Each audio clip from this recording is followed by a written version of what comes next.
Instituto Mexicano del Transporte. Hola, buenos días a todos. El día de hoy vamos a tener nuestro séptimo módulo del curso de diseño de mezclas asfálticas en caliente en función de nivel de tránsito, en el cual vamos a abordar dos temas.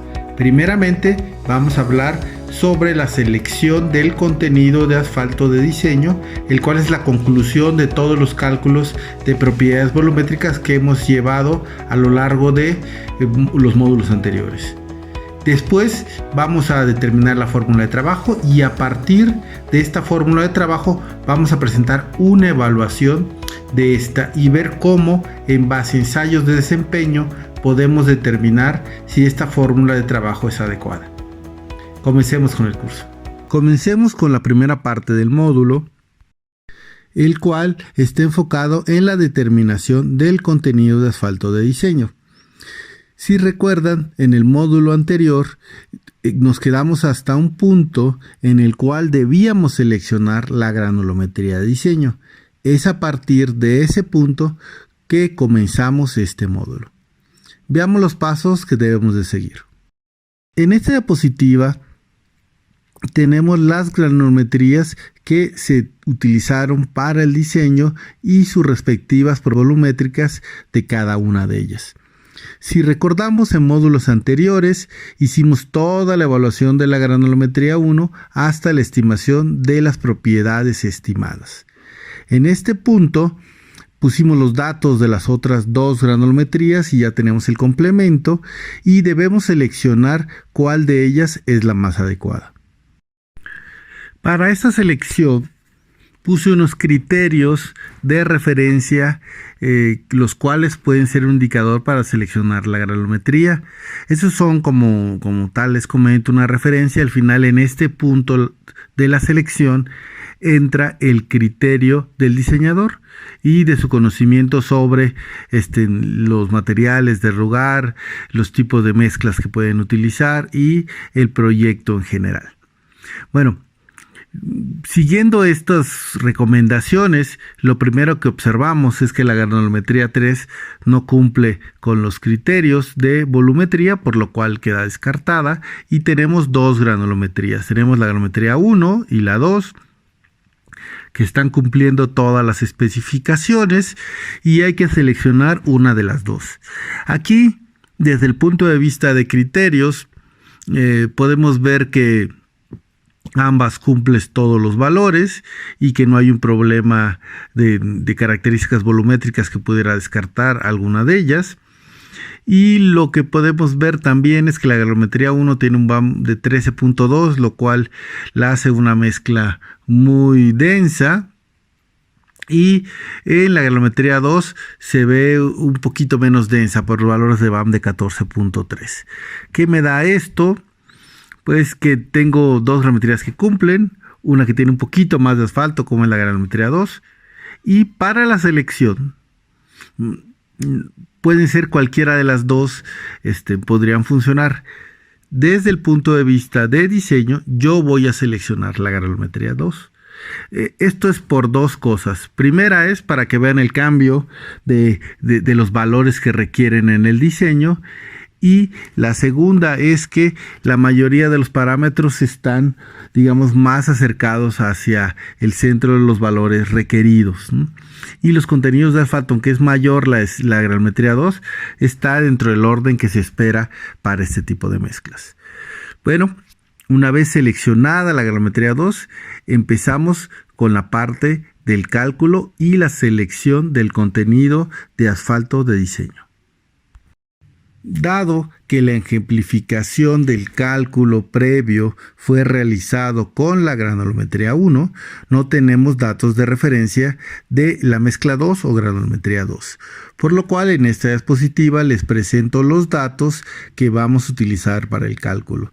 En estos tomé los datos relevantes o los que se requieren para realizar este análisis y es a partir de estos que vamos a iniciar el cálculo. Veamos cómo hacemos esta parte de la selección del contenido de asfalto a partir de estos datos. Lo que procede una vez seleccionada la granulometría es observar cuál es el valor del porcentaje de asfalto estimado y a partir de este porcentaje vamos a hacer una distribución como vemos en la diapositiva. ¿Qué quiere decir? De ese porcentaje de asfalto estimado, vamos a utilizar ese porcentaje más menos 0.5 de este valor y más menos 1% de este valor. En nuestro caso tenemos la referencia que fue 5.8% de asfalto con respecto a la masa de la mezcla asfáltica. Hacemos los siguientes dos valores, que es más menos 0.5, entonces tendríamos 5.3% y 6.3%, y la tercera condición de más menos 1%, tendríamos 4.8 y 6.8. Y con esto componemos o definimos los 5 puntos de evaluación para el diseño volumétrico. Bueno, una vez definidos estos 5 puntos, ¿qué es lo que vamos a hacer en el laboratorio? Es muy sencillo, vamos a fabricar mezcla que vamos a compactar y vamos a elaborar 2 probetas para cada contenido de asfalto. Entonces en total tendremos 10.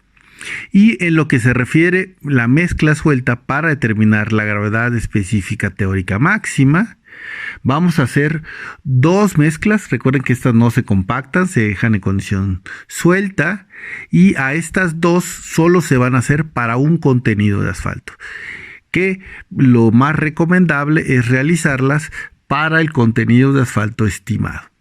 Entonces, ¿qué es lo que tenemos? Seleccionamos los 5 contenidos de asfalto que vamos a utilizar.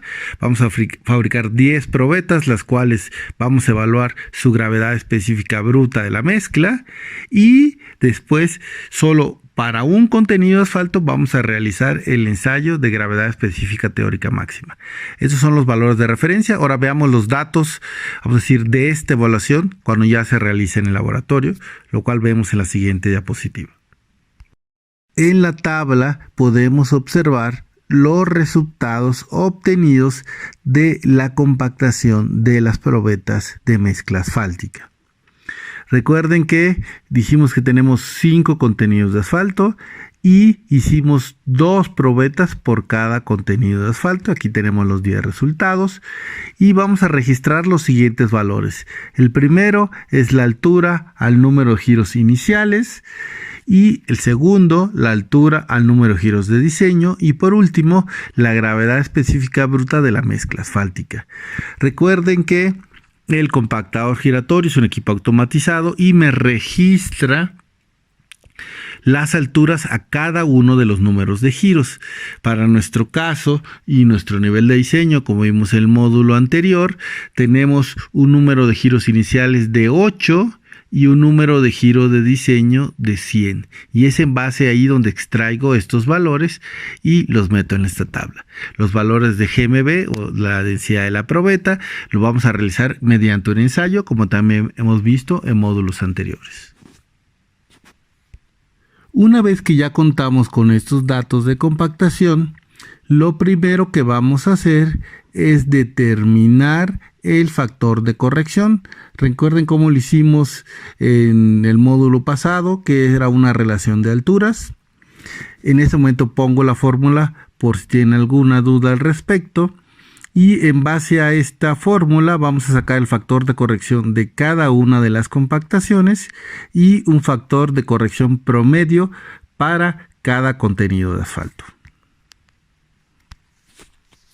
En la siguiente diapositiva vemos los resultados de los cálculos de acuerdo a la fórmula anterior y observamos que los factores de corrección o la C que vamos a utilizar para estos materiales, todos están por debajo de 1, que es lo que debemos encontrar. Y bueno, ya tenemos los valores de referencia y vamos a seguir con la siguiente parte del cálculo. Como vimos en el inicio del cálculo, tenemos datos asociados a la compactación, que son los 10 valores que acabamos de analizar en las diapositivas anteriores. Y aparte teníamos datos que están relacionados con el valor de la gravedad específica teórica máxima, que es el GMM. En esta, lo que les puedo decir es que existe una relación directa entre el valor del GCE, que es la gravedad específica efectiva, y la gravedad específica teórica máxima. Entonces, aquí pongo las dos fórmulas para que vean los valores que involucran o los parámetros que involucran el cálculo de cada una de ellas, y nos podemos dar cuenta que independientemente de lo que estemos calculando, los valores de referencia son porcentajes y gravedades específicas que son relativamente fijos o conocidos para el cálculo, y lo único que cambia en una ecuación y otra es que el GMM y el GCE van a tener, vamos a decir, diferentes ecuaciones, pero están relacionados directamente. ¿Cuál es la importancia de esto? Hay que recordar que estos valores de gravedad específica del material pétreo son propiedades intrínsecas. Entonces estamos hablando del GCA, el GCB, el GCE. ¿Qué quiere decir que es una propiedad intrínseca? Pues lo que quiere decir es que estos valores no van a cambiar ni con el tipo de compactación, ni con el contenido de asfalto, ni con las temperaturas de la mezcla. O sea, se mantienen fijas durante todo el proceso. ¿Qué es lo que puede hacer que cambien? Pues si cambian el origen del material pétreo, utilizan otro banco, pues ya no tendrán los mismos valores. Si cambian la granulometría, pues van a tener diferentes proporciones y pues me va a dar diferentes valores de GCE, pero quitando esas dos condiciones de cambio, estos valores se van a mantener constantes. Entonces es de ahí donde viene la condición de una propiedad intrínseca. Bueno, aquí tenemos las ecuaciones para tenerlas de referencia y vamos a ver un ejemplo de cálculo para demostrar esta relación que existe entre estos dos parámetros. Comencemos el ejemplo. ¿Qué tenemos primeramente? Tenemos la ecuación para determinar el GCE, que depende del contenido de asfalto, la densidad o gravedad específica del asfalto y del valor de la gravedad específica teórica máxima de la mezcla o GMM. Recuerden que nosotros tenemos un resultado de GMM para un porcentaje de asfalto de 5.8 y previamente habíamos determinado la densidad del asfalto que era 1.03. Si sustituimos esos valores en esta fórmula, tenemos lo siguiente. Aquí tenemos la sustitución de estos valores. El valor del GMM, estamos poniendo el valor promedio de los resultados. Y con esto determinamos el valor del GC. Aquí está el resultado. Y tengo un valor, como les decía, es una propiedad intrínseca que no va a variar, a menos que cambiemos granulometrías y banco de material, que no debemos hacer en el diseño. Entonces es constante. Entonces si nos pasamos, nada más para comprobar, en la ecuación del GMM, podemos ver que pues depende prácticamente de los mismos valores. Necesito el contenido de asfalto, el contenido del material pétreo, que es el PS, y la gravedad específica del asfalto y el valor que acabamos de determinar de GCE. Entonces, ¿qué es lo que me dice? Oye, si yo puedo poner o pongo nuevamente los mismos valores, lo que voy a obtener en una sustitución, como vemos aquí en la fórmula, aquí está la sustitución de esos datos para el 5.8 contenido de asfalto, vuelvo a tener que el valor del GMM que estimo es el mismo que tenía de referencia, que es 2.452.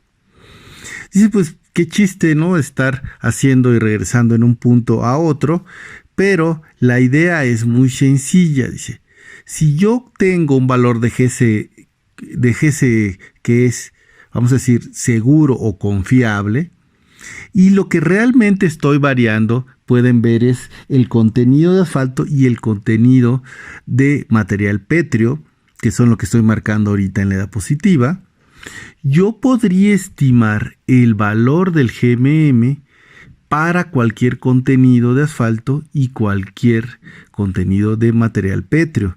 Entonces, solo cambiando estos dos valores, yo puedo saber el GMM para cualquier condición. Es ahí donde entra la parte del juego de esta relación.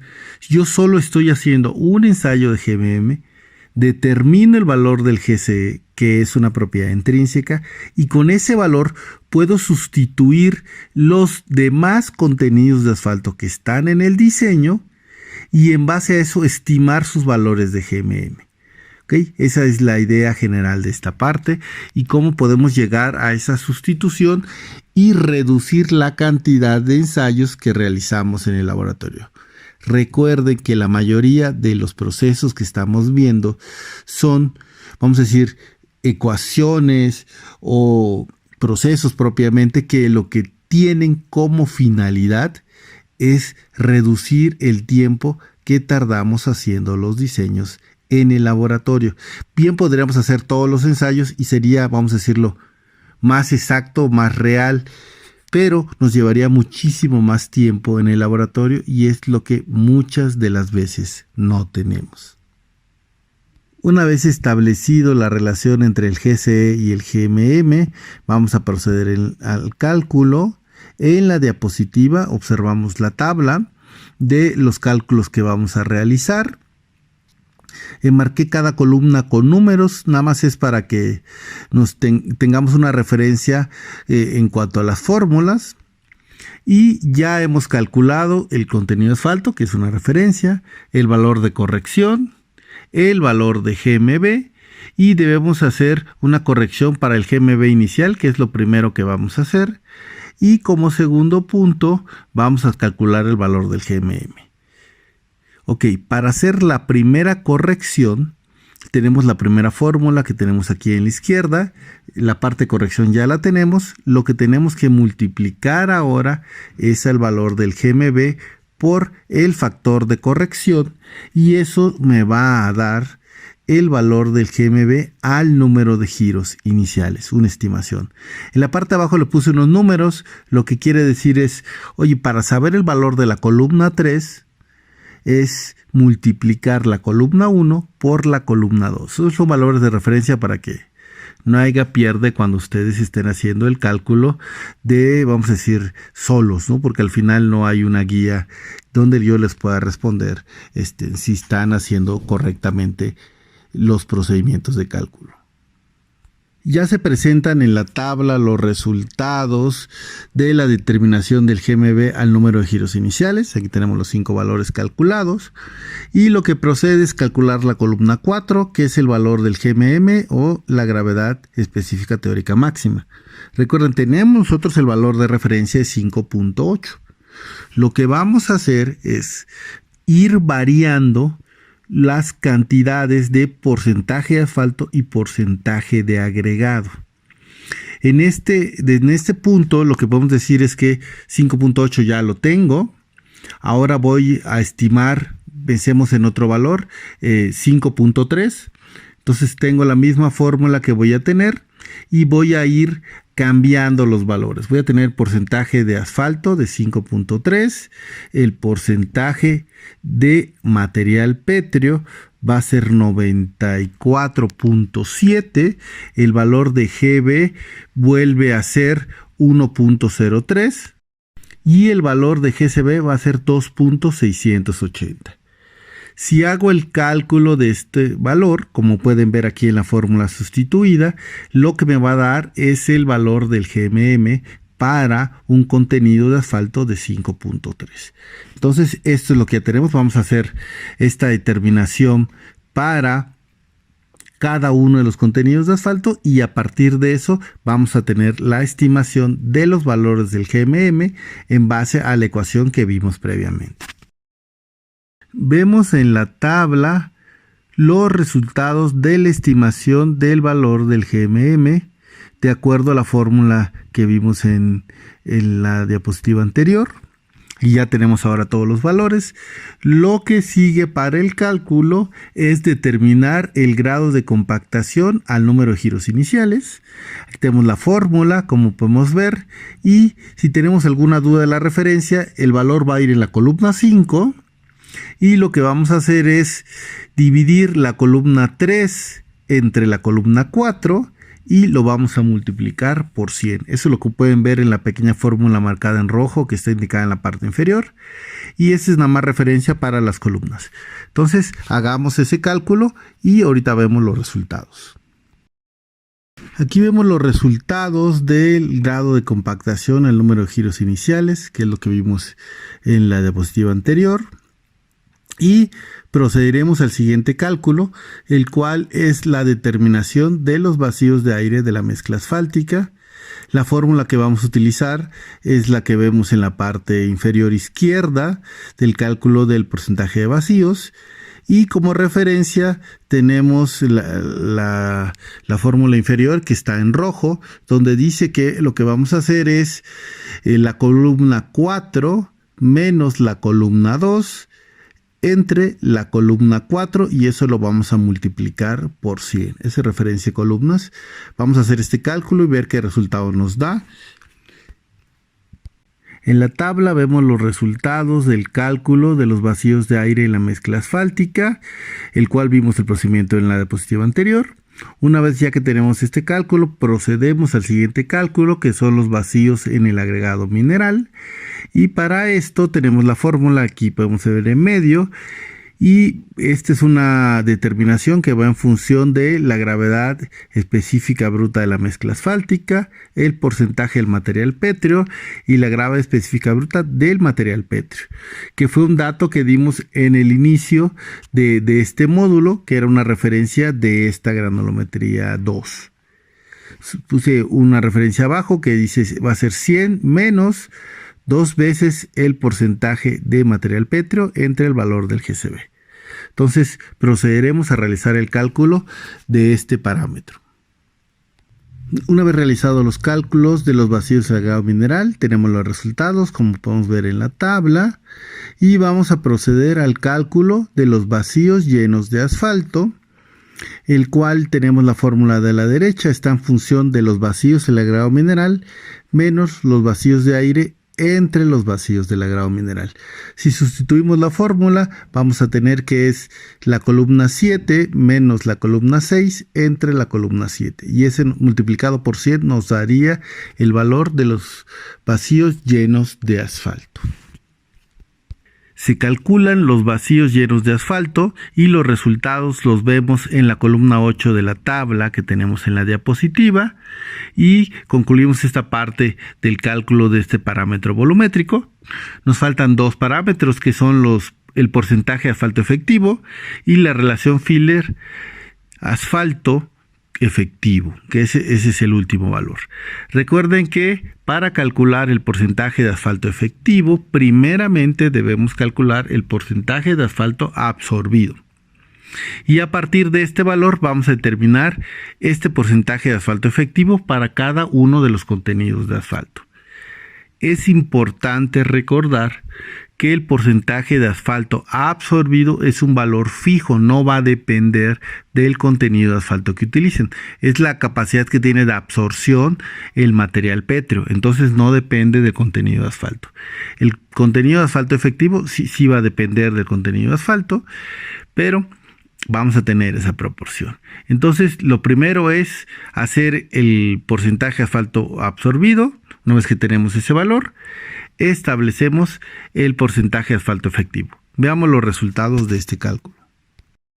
Aquí tenemos los resultados del porcentaje de asfalto efectivo para cada uno de los contenidos de asfalto, y ya nada más nos queda determinar la relación de Filler asfalto efectivo, que va a ser dividir el porcentaje que pasa a la malla 200, que es una referencia de la primera diapositiva, contra el porcentaje de asfalto efectivo. Realizamos este cálculo y veamos qué obtenemos como resultado. Con esto hemos completado los. Pueden ver en la columna 10 que tenemos ya los valores de la relación del fino con respecto al porcentaje de asfalto efectivo para cada uno de los contenidos de asfalto, y en este punto podemos decir que ya hemos concluido con todos los cálculos de la volumetría. Lo que queda como siguiente punto es determinar el contenido de asfalto que vamos a utilizar para el diseño. Veamos ahora cómo vamos a hacer esta determinación. Para determinar el contenido de asfalto de diseño, nos vamos a basar en unas gráficas comparativas. Lo que vamos a tener en cada una de estas gráficas es una comparación entre la evolución de los parámetros volumétricos con respecto al contenido de asfalto. Por eso, como pueden ver, la primera gráfica, que es la parte superior izquierda, tenemos la evolución de los vacíos de aire con respecto al contenido de asfalto. A la derecha, en la parte superior, tenemos la evolución de los vacíos en el agregado mineral con respecto al porcentaje de asfalto. Igualmente vamos a tener esta evolución de los vacíos llenos de asfalto y de la relación filler-asfalto con respecto al porcentaje de asfalto efectivo. Entonces aquí tenemos las gráficas de cada una de estas condiciones y lo que hacemos es que tenemos una referencia de diseño. Recuerden, la referencia de diseño es 4% de vacío. Entonces entramos a la gráfica con 4% de vacío y determinamos el contenido de asfalto que me da este 4%. En nuestro caso, como pueden ver en la diapositiva, tenemos que 6%. Entonces ya determiné que es 6%. Una vez que tengo este valor, ahora lo voy a hacer de forma inversa. Entonces voy a entrar a las siguientes gráficas con el 6% y voy a determinar qué parámetro tengo de diseño. Hagamos en los vacíos el agregado mineral. Entro con 6%, verifico y yo lo que veo es que tengo unos vacíos en el agregado mineral de 14.4. Hago lo mismo en los vacíos llenos de asfalto y obtengo un valor de 72%. Y lo hago en la relación filler porcentaje de asfalto efectivo y tengo un valor de 0.84. Adicionalmente lo puedo hacer en dos parámetros más. Uno es la relación de la gravedad específica bruta de la mezcla, o el GMB, que va a ser el valor de referencia de densidad. Lo hago y tengo un valor de 2.348, y en el grado de compactación al número de giros inicial, donde obtengo un valor de 86.2. Una vez tengo estos valores, presento el resumen de los resultados en la tabla siguiente y las especificaciones que deben de cumplir.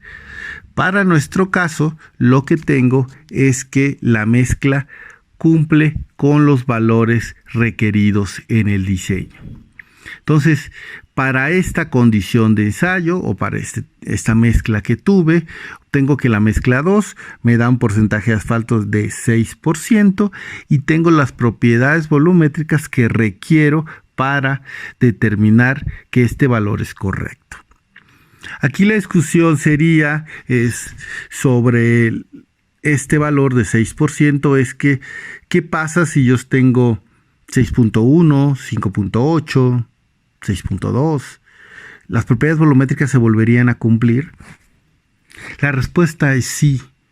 La verdad es que esto es un poco de un juego, ¿no? Porque al final hablamos de 4% de vacíos, que es nuestra limitante, pero si hablamos de cumplir en general propiedades volumétricas, podemos ver que no propiamente hay un contenido de asfalto óptimo. Lo que podría decir es que hay un rango de asfaltos óptimos en donde las propiedades de la mezcla se cumplen. Esto ha ido evolucionando conforme han pasado los años, y si ahorita buscan los nuevos métodos o las nuevas formas de diseñar, aunque se basan bajo la misma filosofía, ya empezamos a hablar de diseños balanceados, donde el objetivo es decir, oye, ¿cómo voy haciendo que juegue con este valor de contenido de asfalto y no solo me fije en las propiedades volumétricas, sino también en el desempeño de la mezcla? Porque variando estos valores posiblemente van a cambiar esas propiedades, van a estar dentro del rango, posiblemente no estén 4%, pero las propiedades de desempeño, que es lo que vamos a ver después, puede que sean más balanceadas y sea más adecuado para el diseño, y no solo fijarnos en un valor objetivo y no fijarnos en las otras propiedades. Bueno, esto es un poco la idea de cómo he ido evolucionando. Hay que tener en cuenta que al final el proceso, llamémosle existente, que se maneja en la actualidad, es el que acabamos de ver, y para esta condición la determinación es la que tenemos aquí en la diapositiva. Bueno, con esto concluimos la parte de la selección del contenido de asfalto de diseño y el cálculo de la volumetría general del diseño de una mezcla asfáltica, que lo hemos visto a lo largo de los diferentes módulos de este curso. Comencemos con la segunda parte del módulo, el cual está enfocado a la evaluación de la fórmula de trabajo. Hasta ahorita hemos visto todos los procedimientos para realizar el diseño volumétrico y la selección de los materiales. A continuación, vamos a ver cómo evaluamos o determinamos que esta selección es correcta, o más bien es adecuada para utilizarse en un pavimento asfáltico. Y esto lo vamos a realizar mediante la evaluación de la fórmula de trabajo con ensayos de desempeño. Veamos cómo es el proceso. En este momento ya hemos realizado todo el diseño volumétrico de la mezcla. En esta diapositiva presento un resumen de esta determinación, de los pasos que hemos realizado a lo largo de todo el curso. Tenemos la caracterización de los materiales, el contenido de asfalto inicial, luego hicimos propiedades volumétricas, estimamos unas propiedades volumétricas, seleccionamos la estructura y determinamos el contenido de asfalto de diseño. Este es todo el proceso que hemos seguido en el curso. A grandes rasgos son los puntos importantes, y eso es lo que nos llevó a determinar la fórmula de trabajo, que es lo que vamos a ver a continuación. La pregunta importante es: ¿qué es la fórmula de trabajo? Debemos de pensar que cuando hacemos un diseño, cuando hacemos una evaluación, toda esta parte de la volumetría, nosotros vamos a entregar cierta información. Podemos decir a la empresa que va a construir ese pavimento. En pocas palabras, hay cierta información clave que necesitan o requieren saber del diseño y que se va a presentar a la empresa que construye, y lo tiene que reproducir en campo. Esa es la secuencia de lo que tenemos. O sea, yo tengo algo en laboratorio y alguien tiene que poner la misma condición de características, de propiedades volumétricas en el campo. Y entonces la pregunta es: ¿cuál es la información que requiere para reproducir eso que hicimos en el laboratorio ahora en una escala real o en la construcción del pavimento? Entonces, esa es lo importante. Entonces, ¿qué contiene la fórmula de trabajo? La fórmula de trabajo contiene las características de los materiales, tanto el material pétreo como el material asfáltico, la granulometría que usamos en el diseño, las temperaturas de mezclado y compactación, qué contenido de asfalto vamos a utilizar y la densidad de la mezcla compacta, que es el valor de referencia a la cual debemos llegar en la compactación. Estos 5 puntos que debemos tener son independientes del método de diseño que utilicemos. Si utilizamos el Marshall, si utilizamos el protocolo AMAC o el SuperPape o métodos más antiguos como el BIM, o queremos utilizar la metodología francesa, sin importar qué metodología utilicemos, siempre vamos a llegar a este punto. Desde el punto de vista de volumetría y de reproducción de un diseño, siempre tenemos que entregar esta información, y es lo que denominamos la fórmula de trabajo. En pocas palabras, ¿qué es lo que requiere saber el constructor para reproducir lo que se realizó en laboratorio en campo? Esa es la idea general de esta fórmula de trabajo. ¿Qué es lo importante cuando yo realizo un diseño? Como les decía, hago o determino una fórmula de trabajo, que es la referencia que voy a utilizar para construir un pavimento, o es mi referencia del diseño de la mezcla. Ese es un punto de referencia. Y la pregunta es: ¿esta referencia es buena? ¿Me va a dar una idea clara del comportamiento del material? Y la respuesta es, en principio, no lo sé. Y no lo sé porque para saberlo tengo que evaluar esta fórmula de trabajo. ¿Y cómo voy a evaluarla? Esa es tal vez la primera pregunta o la pregunta importante. Y desde ese punto de vista, lo que puedo decir es que yo tengo que ver este diseño de la mezcla, estas características de los materiales, como si fuera un producto, que al final es lo que es. Un producto, pero tal vez desde el punto de vista comercial, un producto comercial. ¿Qué es lo que le pedimos a un producto comercial? Que cumpla para lo cual fue diseñado. Cualquier producto que ustedes busquen siempre tiene una función, o por eso lo compran, ¿no? Tienen una pasta de dientes, un champú, lo que ustedes gusten. Hay un problema, ustedes compran un producto o diseñan un producto para resolver ese problema. Si no resuelve el problema que tienes, entonces el producto no es el adecuado y cambias y vas cambiando y cambiando hasta que encuentras uno que lo es. Entonces, ese es el punto de partida. Y lo que nos deberíamos preguntar es, ¿cuál es el problema? ¿Lo conocemos? Yo creo que la respuesta es muy simple. Todo el mundo conoce cuáles son los problemas relacionados a los pavimentos asfálticos, porque no hay que ser ingeniero para saberlo. Simple y sencillamente hay que salir a la calle. ¿Y qué es lo que tenemos en estos condiciones o en estas evaluaciones? Pues las degradaciones. Nosotros sabemos que existen degradaciones, lo vimos en el primer módulo. Tenemos baches, tenemos roderas, tenemos fatiga. Es lo que le pasa al pavimento cuando está en operación. Puede estar sometido a estas degradaciones prematuras y es cuando pasan, es que estamos viendo que el pavimento fue mal diseñado o algo salió mal, simple y sencillamente. Bueno, desde este punto de vista, yo debo diseñar esa fórmula de trabajo y después debo evaluarla para estar seguro que va a cumplir estas degradaciones que se presentan en el pavimento. Si no puede dar respuesta a estas degradaciones o cumplir estas degradaciones, pues esa fórmula de trabajo, o que lo viéramos como un producto, ese producto no sirve. Entonces, lo que define qué tan buena es la fórmula de trabajo es la evaluación del desempeño. Yo puedo tener una mezcla que sea muy buena, vamos a decirlo volumétricamente, y es probable que en el desempeño no sea tan buena. No siempre puede pasar, o no siempre pasa esto, solo es un ejemplo. Entonces, la única forma de estar seguros que la mezcla es buena es mediante evaluación. Siempre cuando hago estos comentarios les digo, no hay magia en el diseño, no hay cosas que ustedes puedan solo observar y decir se ve bien, se ve mal.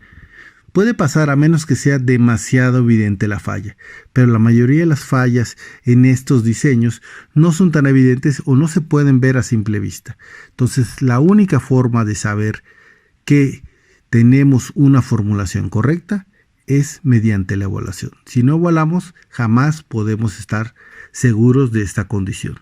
Y esto es lo que engloba lo que llamamos la evaluación de la fórmula de trabajo. Como les mencioné en el primer módulo del curso de diseño, este manual del IMT, en el cual se engloba la parte de diseño y control de calidad, propone diferentes requerimientos, tanto volumétricos como de desempeño, dependiendo del nivel de tránsito. Veamos primeramente los dos primeros niveles, ya lo habíamos visto, pero lo podemos repasar. Tenemos el nivel 1, que es un nivel de tránsito bajo, que es de menos de 1.000.000 de ejes equivalentes y que está, vamos a llamarlo, de acuerdo a lo que está puesto en la normativa actual de la Secretaría de Comunicaciones y Transportes. Las cuestiones volumétricas y los requerimientos de desempeño. ¿Qué quiere decir esto? Está puesto con una especificación Marshall y la evaluación de desempeño para un ensayo Marshall es la estabilidad y flujo. Y esos criterios son los mismos que están en la normativa para menos de 1.000.000 de ejes equivalentes. En lo que se refiere al segundo nivel de diseño, el cual es el tránsito intermedio, tenemos un rango de ejes equivalentes que va de 1.000.000 a 10 millones de ejes equivalentes. En esta condición, lo que vamos a tener es que contamos con las mismas propiedades volumétricas y el mismo ensayo de desempeño, pero vamos a tener una variación en los valores que vamos a tener. ¿Qué quiere decir? Se hace más estricto la especificación, no cambian ni los requerimientos volumétricos ni las propiedades de desempeño, simplemente se hacen más estrictas. Y al igual que como está en la normativa, sigue haciéndose mediante el método Marshall y el ensayo de desempeño es estabilidad y flujo Marshall. Veamos ahora el ensayo de desempeño para estos primeros dos niveles, que son de tránsitos bajos a tránsito intermedios, el cual es el ensayo de estabilidad y flujo Marshall. Primeramente tenemos que tener en cuenta que vamos a fabricar los especímenes con el equipo de compactación de la metodología, que es el martillo Marshall, que es un compactador o es un sistema de compactación a base de impactos. Dependiendo del nivel que estemos, podemos hacer 50 golpes por cara, o sea, le damos 50 golpes, damos una vuelta al dispositivo, a donde está el molde, y le damos otros 50 golpes. Si aumentamos al nivel intermedio, ahora cambiamos a 75 golpes, y eso me da la densificación del espécimen. Después que hago esta densificación, lo voy a someter a un acondicionamiento para ver las propiedades del material. Lo que significa es que lo voy a poner a 60 grados de temperatura durante al menos 2 horas para que este material esté acondicionado. Después voy a sacar la probeta y la voy a colocar en el equipo, que es una prensa que hace o aplica una carga de deformación controlada, la cual es de 50.8 milímetros por minuto, y voy aplicando esa carga sobre la probeta. En eso vamos a tener dos dispositivos, uno que va a ser el medidor de la estabilidad, que eso se va a hacer con un anillo de carga, el cual me va diciendo propiamente la carga que va teniendo la resistencia de esa probeta hasta el momento de su falla. Y por otro lado voy a tener un micrómetro que me va a medir el desplazamiento que se mide cuando se va aplicando esa carga, y lo vamos a asociar al flujo, que es el segundo parámetro de la metodología. Como vimos, hay requerimientos para estabilidad y flujo para cada una de estas rangos, vamos a decir, de tránsito, bajos o intermedios. Para el rango de tránsito bajo, que es el primer nivel, el valor de flujo el valor de estabilidad está en los 5340 newtons como mínimo, y el flujo está entre 2 y 4. Para un tránsito intermedio vamos a tener estabilidades de 8000 mínimas y un flujo de 2 a 3.5 milímetros. Entonces esos son los rangos que tenemos. ¿Qué es lo importante o qué es lo que debemos tener claro en esta metodología? Yo creo que tenemos que tener muy claro es cómo fue calibrada. Al final es un ensayo empírico. Si buscamos un poco más sobre lo que dicen las especificaciones o los documentos relacionados a esta metodología, vamos a ver que este ensayo de estabilidad y flujo Marshall fueron calibrados para mezclas asfálticas en caliente, de granulometría densa y con tamaño máximo de 1 pulgada, lo que me lleva a un tamaño nominal de 3/4. Esos son los rangos, o ese es el rango en el cual fue calibrado o fueron calibrados los valores que tenemos de referencia. ¿Cuál es el problema? Porque alguna de las discusiones es, oye, no lo puedo utilizar para tránsitos más altos. ¿Por qué? ¿O por qué no lo puedo utilizar con otros materiales? El problema no es que lo puedan o no lo puedan utilizar. Lo pueden utilizar porque al final se hace. Ponen el material, le aplican una carga y les va a dar un valor. El problema no es si van a recibir ese valor o si es correcto ese valor. El problema no radica ahí. Radica en que como esos valores no fueron calibrados para ese material, esas referencias, pongamos para un tránsito medio de estabilidad de 8000 y flujo de 3.5, pues no son válidas para el otro material. ¿Y cuál puede ser el otro material? Pues un asfalto modificado, una mezcla con emulsión, una mezcla con RAP. O sea, esas variaciones no están contempladas en la metodología original. ¿Qué es lo que pasa? Hacemos el ensayo, determinamos un valor, pero no tenemos el factor de comparación de ese valor. Entonces, sí tenemos el valor, estamos muy contentos por esa determinación, pero no sabemos contra qué compararlos. Y no debería ser contra una mezcla asfáltica de granulometría densa y tamaño nominal del 3/4, porque no hay una calibración para esos nuevos materiales. Y ese es esencialmente el problema con esta metodología. No es que sea mala, es que ya no tenemos referencia para nuevos materiales, y si están un poco metidos en el medio se dan cuenta que cada día aparece un nuevo material, un nuevo polímero, un nuevo tipo de mezcla, y es un cuento, vamos a decir, de nunca acabar, porque aunque lograran calibrar un material y determinar un rango de valores, a la semana siguiente tendrían uno nuevo y así sin parar. Entonces, esencialmente está que hay una calibración que es muy limitada para este tipo de ensayos, y eso hace que se limite mucho su aplicación o su uso para evaluar el desempeño. La segunda limitación, que también es muy importante, es que no me da respuesta directa a lo que yo quiero.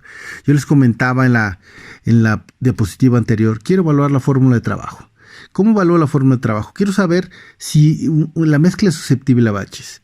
Quiero saber si la mezcla es susceptible a formación permanente. Quiero saber si la mezcla es susceptible a fatiga. Son mis condiciones de frontera o mis valores que yo debo cumplir.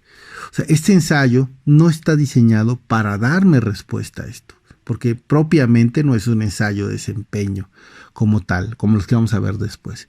Entonces, estas dos limitaciones hacen que para niveles de tránsito mayores a 10 millones de ejes equivalentes, tal como dice la normativa, no sea la metodología más adecuada para diseñar una mezcla asfáltica en caliente.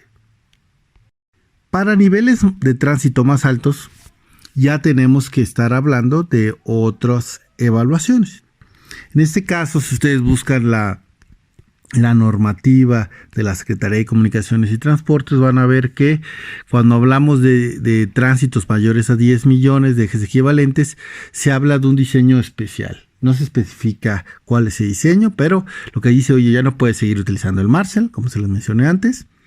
Entonces, es a partir de allí que fueron surgiendo otras metodologías para estos niveles de tránsito. Ya viéndolo desde este punto, lo que hicimos en el manual es, vamos a decirle, darle seguimiento o acoplar lo que existe en el medio para este tipo de evaluaciones. Porque muchas veces hemos visto que en los contratos o en las licitaciones se mezclan especificaciones, y lo cual hace muy complicada la evaluación. Bueno, desde este punto de vista, de 10 a 20 millones de ejes equivalentes, lo que tenemos es que vamos a realizar ensayos de desempeño.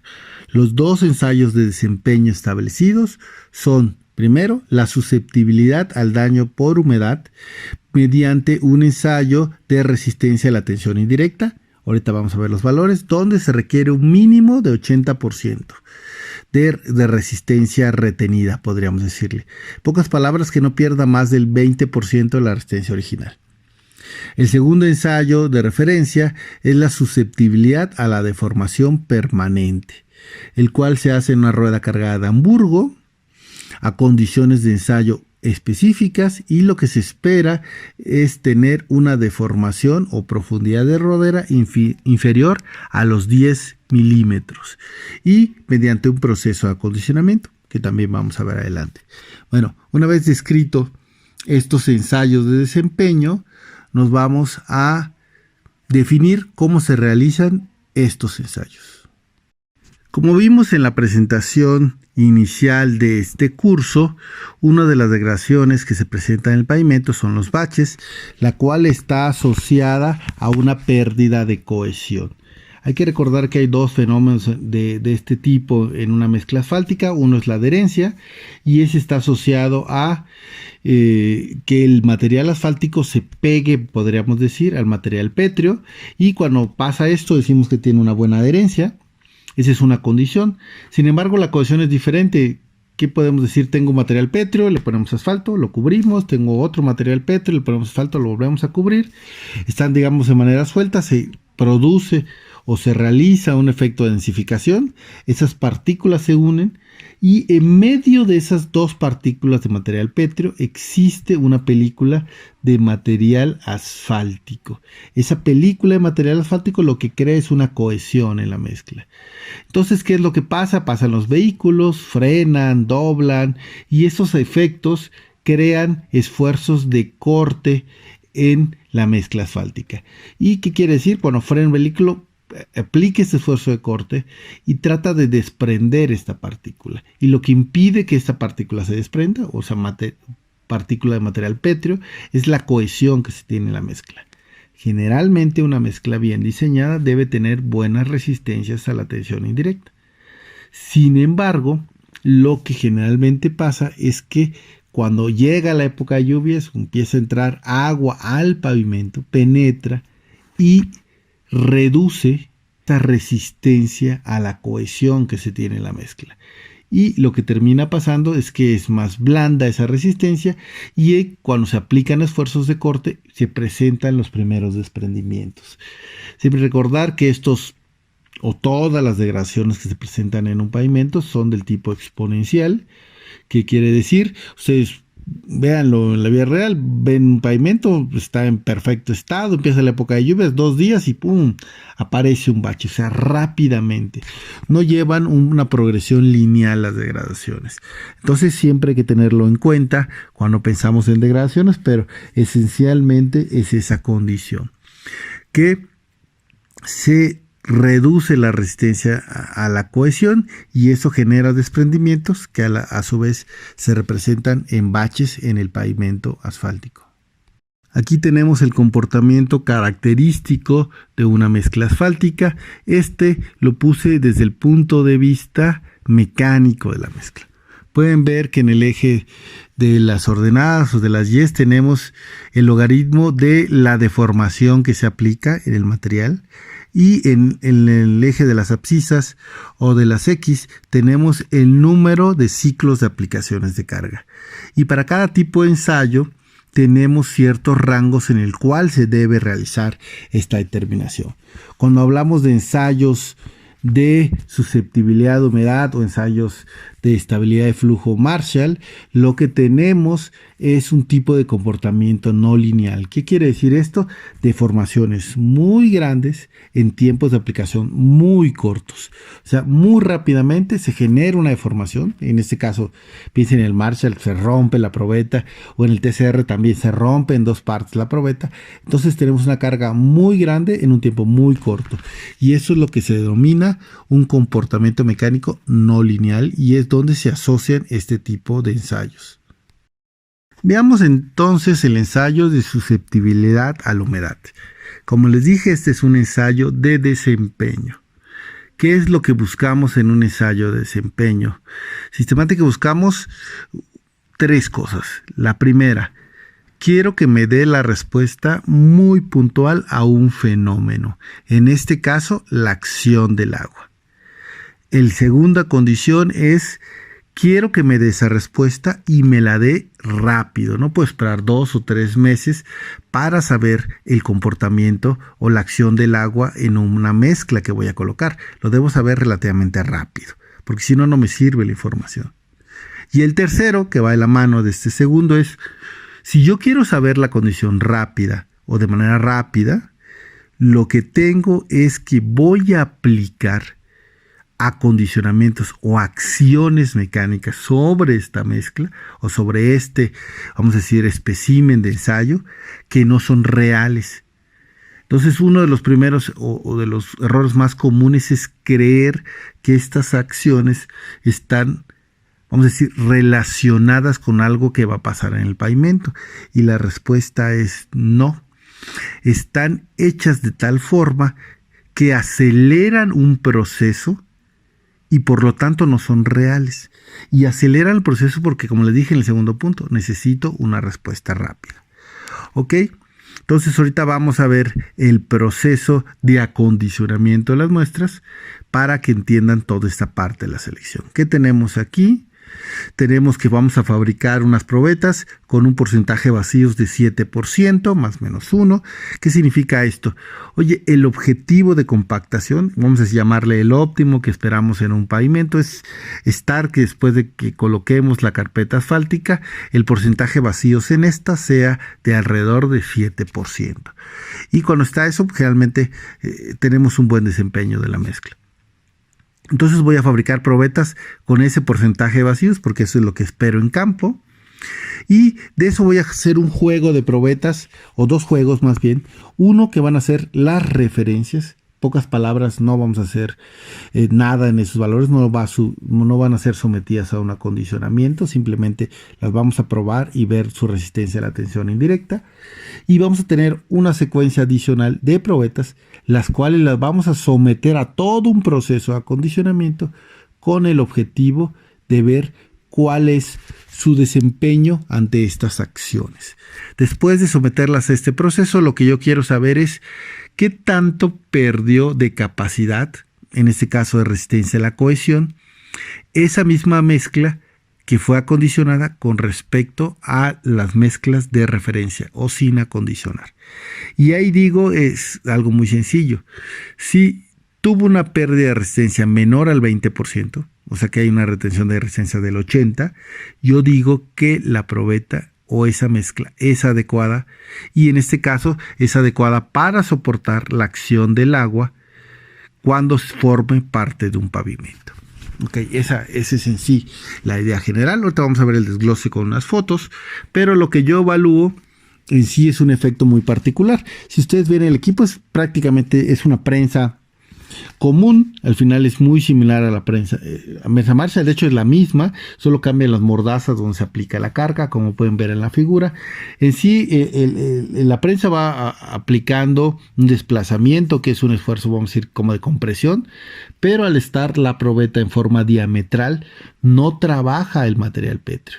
Y el momento que se empieza a aplicar esa carga, lo único que impide o lo que resiste a que se rompa esa probeta es la cohesión. Entonces, propiamente estoy evaluando la cohesión que tiene esa mezcla asfáltica.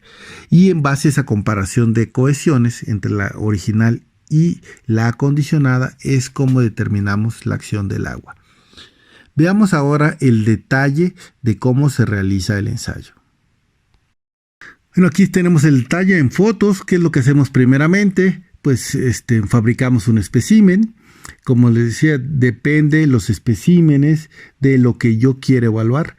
Para el caso de susceptibilidad a la humedad, tenemos dos opciones, ya sea que fabriquemos especímenes de diámetro de 4 pulgadas y eso me llevaría a tener una altura de 63.5 milímetros, o elaborar especímenes de 6 pulgadas, lo que me lleva a una altura de 95 milímetros. ¿Qué es lo que puedo decir?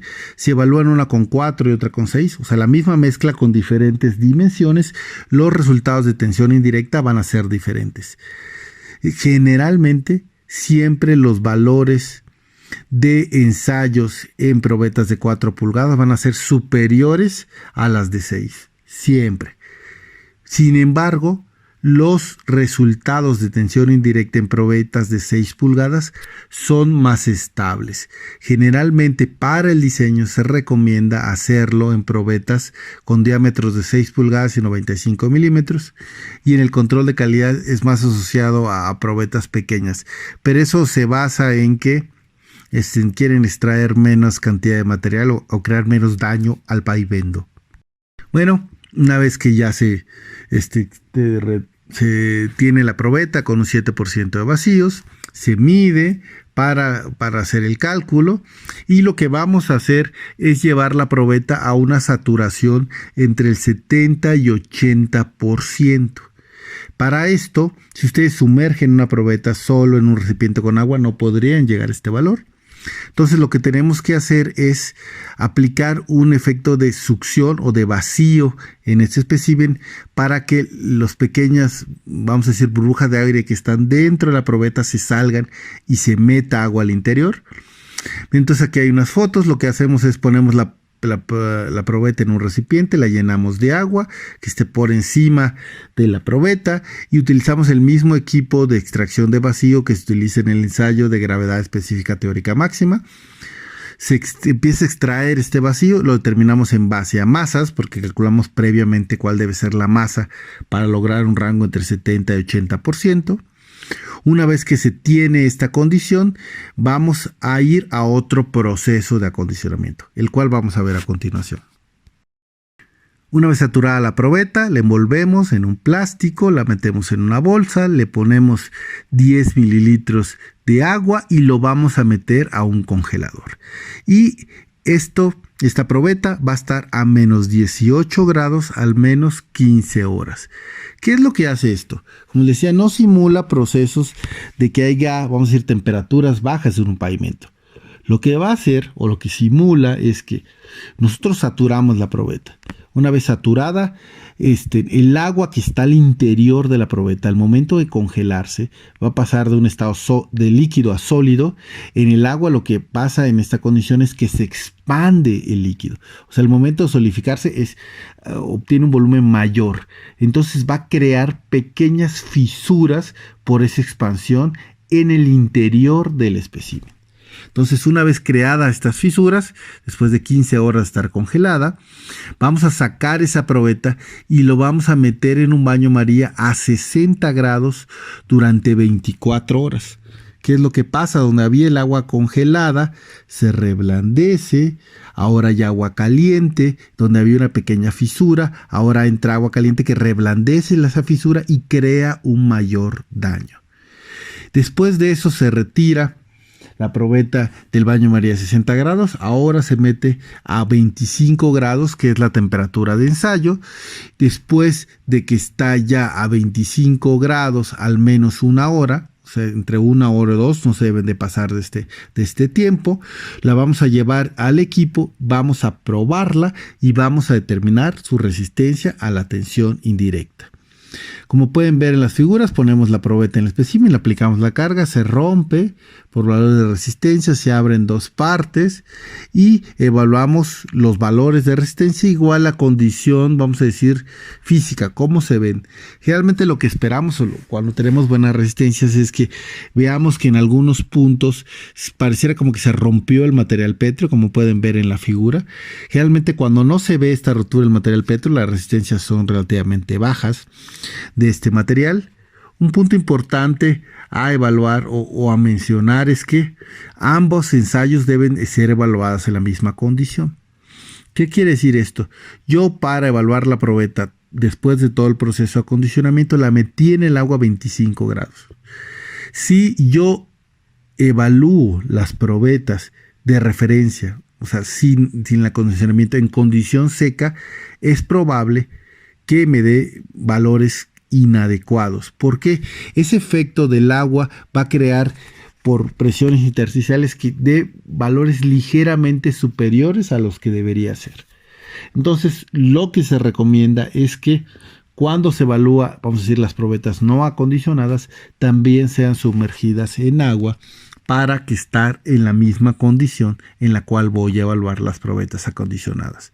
Porque en algunos casos, sobre todo cuando estamos hablando de probetas de 4 pulgadas que tienen buena resistencia y no crea mucho daño el agua, a veces he visto que en estas condiciones, cuando lo hacen en seco, logran dar valores de 101, 102% de susceptibilidad a la humedad. ¿Qué quiere decir? Que mejoró, o sea, que con el acondicionamiento se hizo mejor, vamos a llamar, la resistencia a la cohesión de la probeta, y eso no es cierto. Simple y sencillamente lo que estamos viendo es un error experimental donde no tengo las mismas condiciones de evaluación en ambos especímenes y esto crea un falso valor de evaluación. Bueno, esa es la secuencia y lo que evalúo, como les dije, la cohesión que está relacionada a la resistencia a la humedad o a la acción del agua en la mezcla asfáltica. Si yo cumplo este porcentaje de pérdida no mayor al 20%, lo que yo tengo es que esa mezcla no va a ser afectada por la acción del agua. Algo que no está en la especificación y que también es muy importante es la resistencia a la tensión indirecta. porque muchas veces no se fijan en este valor. ¿A qué me refiero? Si ustedes hacen un diseño, me voy a inventar unos valores, nada más para dar una referencia, lo hacen en una probeta de 6 pulgadas, una mezcla convencional, van a estar obteniendo valores de resistencia a la tensión indirecta entre los 700 kilopascales más o menos, o 800 podría estar ahí dependiendo de la capacidad o el tipo de granulometría que utilicemos. Entonces, ya que tengo este valor, yo saco la resistencia a la tensión indirecta y supongamos que tengo 90, tengo una buena mezcla. Si ustedes van en un proceso de control de calidad, extraen una muestra en el campo y le evalúan, lo primero que harían es saber si cumple el 80% mínimo. Y he visto muchas veces que en esas partes de control sí sacan la probeta, hacen la prueba y están teniendo valores de resistencia a la tensión indirecta de 90 otra vez, 85, y parece que son muy buenos, y luego se empiezan a presentar desprendimientos y no se sabe por qué, porque aparentemente todo cumplió. La respuesta a esto muchas veces está en los valores de resistencia a la tensión indirecta. ¿Qué quiere decir esto? Yo les decía, tal vez tienen 800 en el diseño y cuando evalúan, solo evalúan la pérdida, pero no vuelven a ver el valor. Y a veces en estas evaluaciones, cuando extraen las muestras de campo, lo que tenemos es que tienen valores de 400, de 300. Lo que me dice es, sí, la muestra no perdió mucha resistencia o mucha de su capacidad original por este acondicionamiento. Pero en sí, la resistencia que tenía era muy baja y en eso no nos estamos fijando. En pocas palabras, tenemos que fijarnos tanto en el valor de resistencia a la tensión indirecta como en el valor de susceptibilidad a la humedad, que es la resistencia al TSR o la relación de las dos resistencias. Ambos valores me van a indicar si una mezcla es buena. Solo evaluar un valor no es lo más adecuado. Hablemos ahora de la segunda degradación más común que se presenta en el pavimento, la cual es la deformación permanente. Esta se presenta por los esfuerzos verticales que se aplican sobre el pavimento. En pocas palabras, es aplicada por los vehículos pesados que pasan en la carretera y van aplicando esa carga, vamos a decir, de forma axial, y lo que hacen es crear esta degradación. Está asociada a una falta de soporte de la estructura o un mal diseño, vamos a hablar de la mezcla asfáltica. En la figura podemos ver 3 casos que se presentan con este tipo de degradación. El primero, que es el de la izquierda, vemos una estructura, un soporte de la estructura que fue bien diseñado, o sea, y colocado, la base, la subbase, la subrasante, todas esas capas inferiores de la carpeta asfáltica fueron diseñadas y colocadas de manera adecuada, o sea, están funcionando bien. Colocamos una carpeta asfáltica y esa fue mal diseñada o mal colocada y lo que presenta es una deformación permanente por la acción de los vehículos pesados.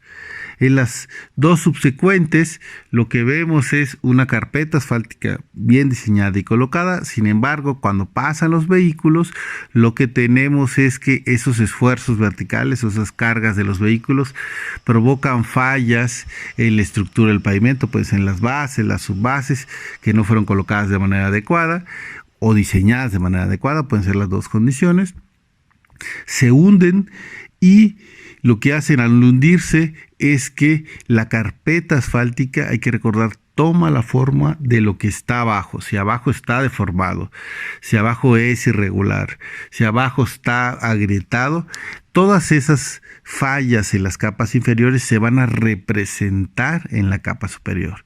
Por eso radica o es la importancia básica de este tipo de estructuras.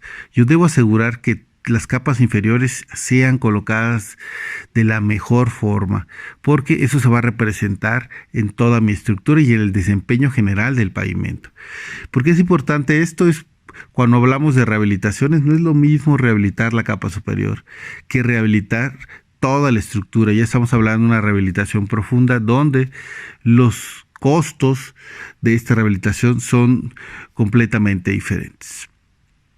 Bueno, aquí coloco 2 fotos, nomás para tener una ilustración de cómo podrían presentarse esas fallas. En la foto de la izquierda tengo un pavimento que falló la carpeta asfáltica. Podemos ver cómo el material asfáltico se ve desplazado hacia los lados. Generalmente eso es un indicador de una falla de la carpeta asfáltica. En la foto a la derecha tengo un pavimento en el cual se hundió la carpeta asfáltica. Generalmente cuando vemos un hundimiento está asociado mayormente a fallas en las capas inferiores y lo que provoca es que toda la estructura se vaya hacia abajo. Veamos ahora cómo podemos evaluar esta degradación en la carpeta asfáltica. Voy a utilizar nuevamente esta gráfica de comportamiento característico y voy a ubicar dónde está la parte de deformación permanente. Aquí la podemos ver. ¿Qué es lo que me dice esta parte de deformación permanente? Lo que me dice, oye, para que hagas esta evaluación, requieres partir de un valor de un ciclo cero, o sea, de una carga neutral, hacia una dirección, ya sea comprimiendo el material, que va a ser nuestro caso. O sea, voy a tener una carga que no va a ser en tensión y compresión, solo es compresión en una sola dirección. Vamos a tener una cierta cantidad de ciclos que pueden ser desde medianos hasta largos, o sea, muchos ciclos, y vamos a tener deformaciones permanentes en ese material que vamos a aplicar, que van a ser relativamente grandes, o sea, físicamente se van a ver estas degradaciones. Bueno, eso es desde el punto de vista mecánico. Veamos cómo se representa en un ensayo de laboratorio. Para evaluar esta condición o esta degradación, generalmente se utiliza un ensayo de desempeño. Este ensayo de desempeño es la rueda cargada de Hamburgo. En México, en un principio tuvimos 3 diferentes ensayos para hacer esta evaluación. La situación ha cambiado con los años y la verdad es que el 95-97% tal vez de los equipos que se utilizan para hacer esta evaluación es la rueda cargada de Hamburgo y por lo tal es la referencia de este tipo de análisis. Volvemos a lo que les comentaba antes. Tengo un ensayo de desempeño, recuerdo que veo solo un fenómeno, no es en condiciones reales y quiero tener una respuesta rápida de este fenómeno. Entonces, al igual que en el ensayo de TCR, las condiciones van a ser muy particulares. Vamos a tener un sistema de acondicionamiento para crear un fenómeno. Recuerden, este acondicionamiento no es real y va a servir para acelerar el proceso. Entonces, ¿qué tenemos?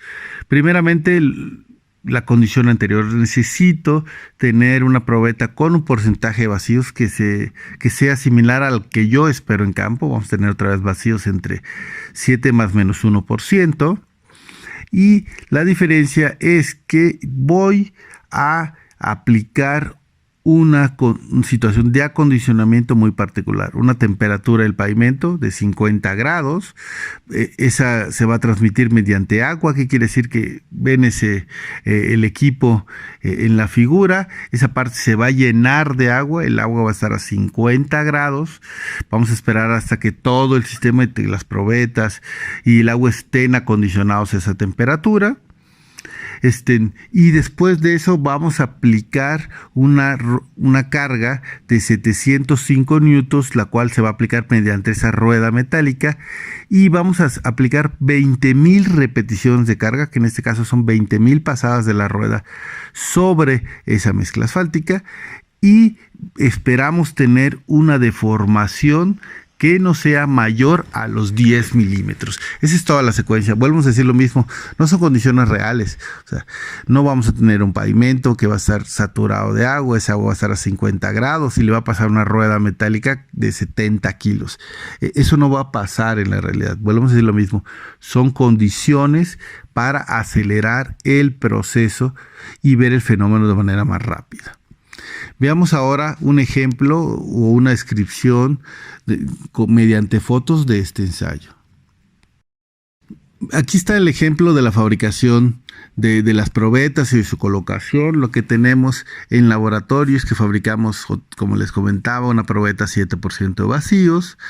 Los espesores de estas probetas varían de acuerdo a los equipos. Podemos estar entre 5 y 6 centímetros más o menos Esa es la variación de los positivos que hay o que se venden en el mercado. Y los diámetros de las probetas son de 6 pulgadas. Aquí no hay variación entre 4 y 6, todos son de 6. En campo existe una versión en la cual pueden extraer un núcleo de 10 pulgadas y se evalúa completamente para evitar el efecto del borde o del corte que vamos a tener. ¿Por qué les digo esto? Miren, ven las siguientes figuras.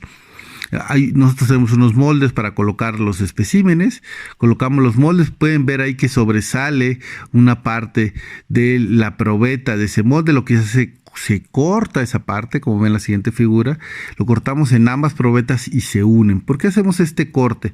Es muy sencillo, necesitamos asegurar la continuidad del paso de esa rueda metálica sobre la mezcla asfáltica, en este caso sobre las probetas de mezcla asfáltica. La mayor parte del detalle o la mayor parte del error en estos ensayos están enfocados muchas veces en este corte. Si no se hace de manera adecuada, si no quedan correctamente colocadas las probetas con esa continuidad, generalmente esos espacios entre las probetas lo que genera es el desplazamiento o un desplazamiento de la mezcla y aceleran el proceso de degradación, y a veces nos puede decir que el material es inadecuado cuando el problema principal fue el corte del mismo. Bueno, de una vez preparados los especímenes, como pueden ver ahí, se sumerge en el agua, más bien el sistema llena el dispositivo de agua. Recuerden, está a 50 grados. Después de que está a 50 grados, baja la rueda metálica, aplica la carga. Y después de 20,000 pasadas de esta rueda metálica, ya descargamos todo el agua, quitamos la carga y vemos cuál es la deformación que se presentó en esa carpeta. Dependiendo de los positivos, pueden hacer una medición completa del eje, vamos a llamar, de donde pasa la rueda metálica. Sin embargo, la medición se hace al centro de las dos probetas y esa es la que tomamos en cuenta para ver o para determinar si la mezcla cumplió. Bueno, veamos ahora unos resultados para tener claro qué es lo que podemos esperar de este ensayo. Aquí tenemos un resultado del ensayo. Podemos ver en la representación, lo que tenemos es el número de repeticiones de carga o número de pasadas de la rueda sobre la mezcla en el eje de las abscisas o de las X, y en eje de las ordenadas o las Y tenemos la profundidad de deformación en milímetros, como le dije, medida en el centro de la probeta. Ok. ¿Qué podemos tener? Podemos tener como estas dos líneas, estas dos versiones. Podemos tener a veces una línea que se define muy bien, como es la línea azul, o a veces por las mismas mediciones de los LVT podemos tener una línea, llamémosle, que tenga una cierta cantidad de ruido, pero sigue la misma tendencia de estos valores. ¿Qué es lo que esperamos? Esperamos primeramente en los primeros ciclos vamos a decir, incremento rápido en la deformación, que es un efecto entre el acomodo del material y el proceso de carga que se tiene. Después de que se presente este acomodo rápido en la primera fase y un incremento, vamos a decir, relativamente grande de la deformación, sigue un proceso de estabilización y luego la pendiente se va haciendo, vamos a llamarla constante, que esa es la segunda fase del proceso, que es propiamente la fase de deformación permanente que se presenta en la mezcla asfáltica. Y la tercera, que no tenemos aquí, es un cambio de pendiente y ya cuando se presenta la falla del pavimento. Lo que generalmente esperamos es ver algo como lo que tenemos en la pantalla, una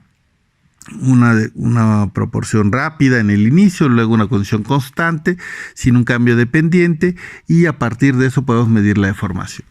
Podemos ver ahí dos resultados. Tenemos alrededor de 2.5, 2.4 en la deformación final.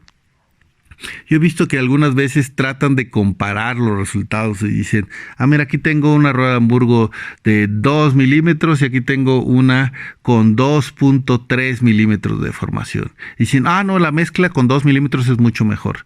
La respuesta es no se puede saber. Ese es un ensayo empírico que evalúa una condición muy particular de deformación en un proceso, pero me dice en gran parte cuál es la condición inicial de este pavimento. Me dice, oye, tengo dudas si ese esta mezcla va a soportar la deformación permanente. Y dice, con esta evaluación tú puedes saber si vas a tener un problema rápido o inicial en los primeros años de deformación permanente. Posiblemente no es tan bueno para evaluar la deformación permanente a largo plazo o con estructuras importantes. Os vamos a hablar de 20 centímetros, 30 centímetros de pavimento con alto tránsito, donde estamos probando, vamos a llamarles diferentes materiales o diferentes, vamos a decir, configuraciones de pavimento. Yo creo que en esos casos no es el mejor ensayo, eso es definitivo. ¿Y por qué no es el mejor? Porque este ensayo no es capaz de ver pequeñas variaciones en la formulación de la mezcla. ¿A qué me refiero? Ustedes tienen una mezcla granular muy buena. Esta mezcla, vamos a decir que está diseñada la estructura de manera correcta. Y ustedes utilizan 2 asfaltos modificados, vamos a decir con 2 polímeros diferentes, 2 marcas diferentes, como ustedes gusten, ¿no? Si ustedes hacen la evaluación con esa estructura, lo que van a ver es valores muy similares o ligeramente diferentes. O sea, no van a ser capaces de poder discernir entre cuál de esos 2 es el mejor. Porque les vuelvo a decir, estos, vamos a llamarlo, es un poco empírico, entonces que tenga medio milímetro menos de deformación, en ninguno de los casos significa que esa mezcla sea mejor. Eso no se puede establecer en este ensayo. Lo que decimos es que el material cumple y no tiene deformaciones, vamos a llamarle permanentes, iniciales o que se presenten muy rápido. Tiene que ser muy evidente el cambio para que podamos hablar. Desde luego que si tienen una mezcla que tiene 2 milímetros de formación y prueban otra mezcla que tiene 9 milímetros de formación, es evidente que hay una diferencia entre una y otra. Pero para poder decirlo, lo que tenemos que tener son deformaciones o profundidades de rodera muy importantes o diferencias bastante evidentes para decir. Y ahí podríamos decir que una mezcla es mejor que otra. Pero esa proporción entre 2 y 9 tampoco es la proporción que me puede decir que la mezcla tiene 2 o 3 veces más la capacidad que otra, ¿no? Capacidad estructural que otra. Eso tampoco se podría decir. Bueno, lo que importa es que este ensayo sí es un buen ensayo, sobre todo en control de calidad. No quiero que piensen que digo que este ensayo no funciona. Este ensayo funciona muy bien. Y para el control y para saber cómo funciona o qué es lo que puedo esperar de manera inicial en esta gradación, yo creo que es un muy buen ensayo. Como les digo, hay bemoles en todos los ensayos y ya para cosas más finas tendremos que pasarnos un ensayo mecánico. Espero que lo podamos ver después. Pero esa es la importancia de este ensayo. Veamos otro resultado que pudiéramos esperar en este tipo de evaluaciones. Aquí tenemos otro resultado, aquí tenemos otra evaluación de otra mezcla y aquí les puse una condición de lo que no deberíamos ver, ¿no? Ya vimos en la diapositiva anterior cómo sigue la tendencia y cómo se ve el material cuando, digamos, todo sale bien. ¿Qué es lo que pasa cuando todo sale mal? Generalmente lo que observamos cuando todo sale mal es un cambio de pendiente. Vean estas 2 probetas o 2 resultados, la roja y la azul, es cada una de las ruedas. Y lo que tengo en estas es que empiezo a hacer la evaluación, pasa lo mismo que en la otra, empieza vamos a llamarle una profundidad de rodera relativamente rápida, se estabiliza, parece que va avanzando igual que las anteriores y de repente, ¡pum!, algo pasa. Cambia la pendiente y tenemos deformaciones permanentes bastante importantes. ¿Qué es lo que les puedo decir esto? Lo primero que les digo es, si ustedes tienen un cambio de pendiente en la evaluación de rueda de Hamburgo, tienen un problema, se los aseguro. Entonces, esto es algo de que este cambio de pendiente no debería presentarse. Es un indicador de una mezcla inestable que con una combinación de agua, de cargas altas, vamos a tener problemas en el pavimento asfáltico. Eso no hay mucho donde ir, ¿no? O sea, eso es lo que va a pasar. Y como les digo, generalmente cuando veamos el cambio de pendiente, tenemos que alertarnos y ver qué pasó.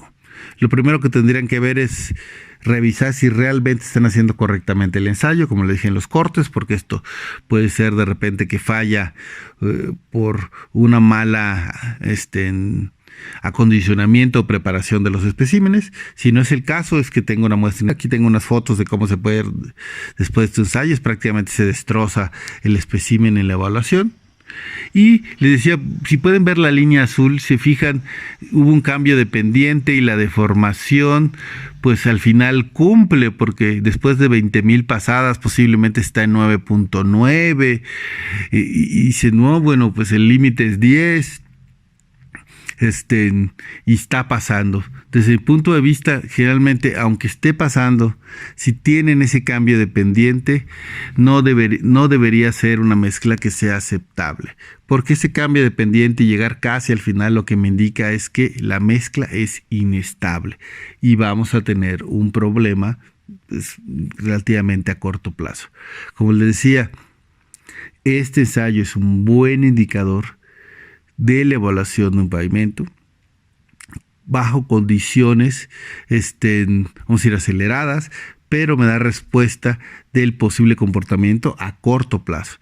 En pocas palabras, si lo quiero resumir, bueno, si todo funciona, tal vez no puedo discernir entre qué es mejor y qué es peor en cuanto a unos materiales o selecciones de estructura, pero en definitiva, si tengo un problema, como es este caso, puedo estar seguro que voy a tener problemas en ese pavimento en su momento de operación. Hasta ahorita hemos visto los ensayos que se requieren para evaluar el desempeño de una mezcla asfáltica cuando estamos en niveles de tránsito de 10 a 20 millones de ejes equivalentes. Pero si observaron en cada uno de estos ensayos, me pide que yo realice unos especímenes o fabrique unos especímenes para 7% de vacíos. La pregunta es cómo lo hago, porque al final, si nos fijamos en las determinaciones, lo que les decía, tengo dos factores a diferencia de una compactación normal para el diseño volumétrico, donde yo fijo el número de giros y yo busco que me dé una cierta cantidad o espero una cierta cantidad de porcentaje de compactación, pero no es un requerimiento. En este caso, para los ensayos tenemos diferentes geometrías y aparte un porcentaje de vacíos que debemos cumplir. Entonces voy a tener un factor de altura, un parámetro de control de altura y un parámetro control de densidad. O sea, tengo dos. Aquí en este ejemplo estoy poniendo el cálculo para una probeta de TSR, cualquiera que sea. Por ejemplo, las probetas de TSR pueden ser de 6 pulgadas y tendrían 95 milímetros de altura, o de 4 pulgadas y tendría 63.5 milímetros de altura. Pero una de las discusiones en este punto es, oye, ¿puedo hacer o puedo fabricar estas probetas utilizando el compactador Marshall? Podrías intentarlo tal vez en las de TSR de 4 pulgadas, evidentemente del de 6 pues no está tan fácil, o no hay muchos en México de 6, pero el de 4 tengo un problema porque al final tengo que compactar la probeta con un número de golpes que no conozco, porque al final lo que me voy a fijar es una altura que no está tan fácil lograr, porque específicamente tendrían que pegarle golpes e ir midiendo para ver cuál es el valor que esperan, pero como la compactación se hace en ambos lados, pues no tendrían un registro tan fácil de qué es lo que tendrían. No sé, me imagino ponerle 20 golpes de un lado, le doy vuelta, le doy 20 golpes, la saco y mido a ver si me da. Y así voy evaluando, pero al final no solo es que me dé la altura, sino que me dé la masa específica para que tenga una densidad. Entonces ese juego es tan particular que en principio les diría tal vez sí lo puedan lograr, pero el tiempo que se van a pasar en el laboratorio para lograr esa probeta va a ser terrible, o sea, semanas antes de poder tener una probeta que cumpla con las características que requieren para ensayo. Esa es una. Y dos, les decía en la primera parte, o sea, en la primera parte de los módulos, le decía, uno es la densidad, o sea, qué tanto se compactó. Es un parámetro de la densificación, es la densidad, o sea, qué tanto se compacta. El segundo parámetro es el acomodo de las partículas. Si van a poder lograr el mismo acomodo de partículas con un Marshall que en un compactador giratorio, la respuesta es no, no van a poder hacerlo. Y esta distribución diferente de las partículas va a dar resultados diferentes en cuanto al desempeño. Y recuerden, yo quiero hacer una prueba de desempeño por una razón. Quiero tratar de saber qué va a pasar en la realidad, o sea, cuando esté colocado el pavimento. Y para que esto suceda, tengo que tener una muestra que sea representativa de lo que van a colocar. Si fabrico una probeta que no es representativa, pues sí, posiblemente después de una semana logre tener una probeta y la evalúe. Pero ese valor no va a ser semejante a lo que podemos esperar. No es un valor que pueda servirnos.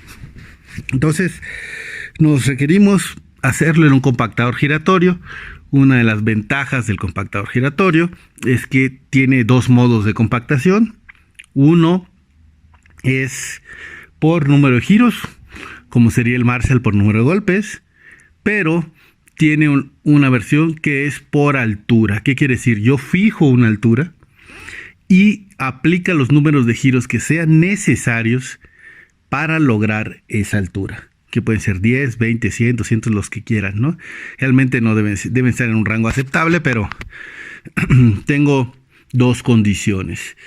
Una por giros, uno por altura. Para el caso de estas probetas de desempeño, fabricamos por altura. Quiere decir, yo voy a fabricar una probeta de 6 pulgadas. Le pongo que se detenga la compactación cuando llega a los 95 milímetros, y lo que me da esto, pues algo muy sencillo, elimino uno de los factores y ya solo voy jugando con la masa que requiero para lograr una densidad que me dé 7% de vacíos en la mezcla. Ok, esa es la idea y eso es lo que requerimos hacer para este cálculo. Bueno, entonces si voy a utilizar un compactador giratorio, yo debo compactar por altura, voy a jugar con las masas para que me dé una densidad y tener el 7% de vacíos. Ok, ese es el proceso en general. Veamos ahora cómo hacemos una estimación a partir de las probetas de diseño para tener una idea cuál sería el valor y empezar este tipo de fabricación de probetas. Ok, aquí vamos a hacer como primer punto determinar un volumen estimado. Aquí estoy poniendo en la parte superior las alturas y diámetros que deben cumplir la probeta, dependiendo de lo que hagamos. Deben de recordar que cuando se quiere sacar una densidad o una gravedad específica, densidad en sí, podemos hacerlo de diferentes formas. Puede ser volumétrica, que es generalmente lo que hacemos en los ensayos en el laboratorio. Puede ser geométrica, que es lo que vamos a hacer aquí. ¿Qué es geométrica? Pues en base a un diámetro, una altura, calculo un volumen. ¿Es diferente que una volumétrica? Pues la respuesta es sí, porque cuando hacemos esta geométrica, pues no consideramos, vamos a decir, pues la porosidad que puede tener la probeta, los porcentajes de vacíos que pueden tener al interior ese espécimen. Entonces hay una diferencia entre estas condiciones, pero es una forma de determinarla. Luego tendríamos que hacer una corrección para ver cuál es el valor real, pero puedo tener una idea del volumen. Entonces vamos a partir de este punto. Aquí tenemos la fórmula para calcular el volumen que tiene un espécimen en particular. Entonces en sí es una fórmula, vamos a llamarle clásica. Pi por diámetro al cuadrado entre 4 me va a dar el área de mi probeta, lo multiplico por la altura, me da el volumen. Y lo multiplico por un factor para que me dé en centímetros cúbicos, porque vamos a estar trabajando en las dimensiones en milímetros. Ese es un juego. Si todo lo manejan en centímetros, pues no necesitarían hacer este factor de corrección. Ok, entonces hagamos el cálculo. Vamos a hacer el cálculo primeramente para una probeta de TCR de 150 milímetros y 95 milímetros de altura. Sustituimos los valores, aquí podemos ver en la fórmula los valores sustituidos y estimo un volumen de esa probeta que para nuestro caso es 1678.8 centímetros cúbicos.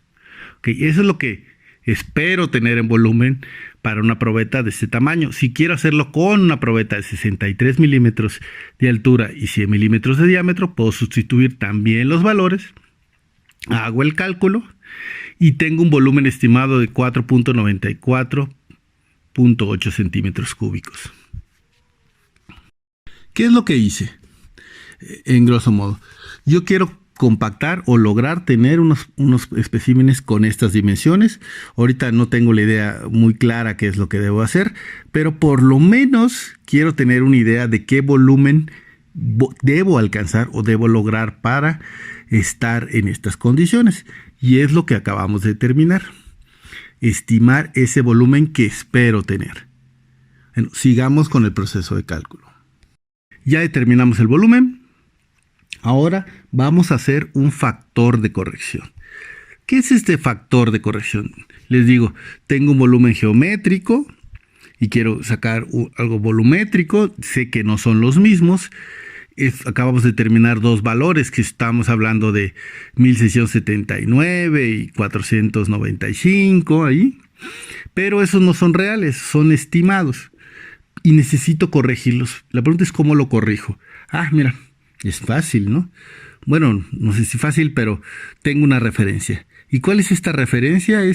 Oye, tú cuando hiciste el diseño, compactaste una probeta en las condiciones óptimas, vamos a ir para el contenido óptimo, que en nuestro caso, recuerden, el diseño era 6%, y hiciste esa verificación en el laboratorio, ya después de que te determinaste el óptimo, tienes ese porcentaje de 6, y tienes esa probeta que tú ya fabricaste para la verificación del contenido óptimo.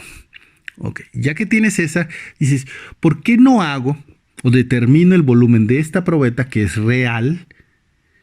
Le hago la evaluación geométrica, veo la diferencia entre estas dos y en base a estos valores que tengo de referencia, calculo un factor de corrección que puedo utilizar para los otros volúmenes que acabo de tener o acabo de determinar. Ok, esperamos, cuando hacemos una probeta de diseño, tener una altura de 115 milímetros y el diámetro son 150 milímetros. Voy a partir de que esa es la altura que obtuvimos en la probeta. Es evidente que cuando hagamos un ensayo no va a ser exacto 115, puede tener 114.3, 115.2, porque hay un margen. Y en ese caso usaría la altura real de la probeta. Y esto es solo para cuestiones de ejemplo, estoy poniendo el valor central. Ok, lo que hago primeramente es calcular el volumen, regreso a la fórmula anterior, sustituyo los valores y aquí pueden ver el resultado, lo que me dice, oye, para una probeta de diseño el volumen que esperas geométrico es 2032.2 centímetros cúbicos. Ok, ya tengo ese volumen. ¿Cómo calculo el volumen real?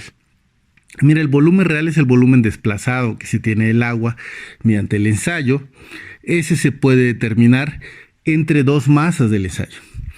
Una es la masa saturada superficialmente seca de la mezcla y le restas la masa de la probeta en condición sumergida y con esa ecuación puedes determinar el volumen real que desplaza esa probeta cuando está sumergida en el agua.